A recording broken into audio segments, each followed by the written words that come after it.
দুরাশা রবীন্দ্রনাথ ঠাকুরের একটি মনস্তাত্ত্বিক ও সামাজিক ছোট গল্প, যেখানে মানুষের অতিরিক্ত আশা, ভ্রান্ত প্রত্যাশা বাস্তবতার সঙ্গে সংঘর্ষের ফলাফল তুলে ধরেছে। গল্পের মূল বিষয় হলো অতিরিক্ত আশা বা দুরাশার বিপদ।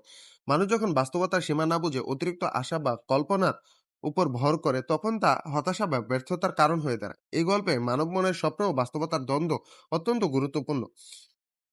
চরিত্ররা নিজেদের কল্পনা আকাঙ্ক্ষাকে বাস্তবতার চেয়ে বড় করে দেখে, ফলে পরে হতাশা। আরেকটি গুরুত্বপূর্ণ দিক হলো ভ্রান্ত সিদ্ধান্ত, মানসিক বিভ্রান্তি। দুরাশার কারণ মানুষের ভুল সিদ্ধান্ত নেয় এবং নিজের জীবনকে জটিল করে তোলে। গল্পে হতাশা, আত্ম উপলব্ধি দেখা যায়। যখন বাস্তবতা সামনে আসে, তখন চরিত্ররা বুঝতে পারে তাদের আশা ছিল অবাস্তব।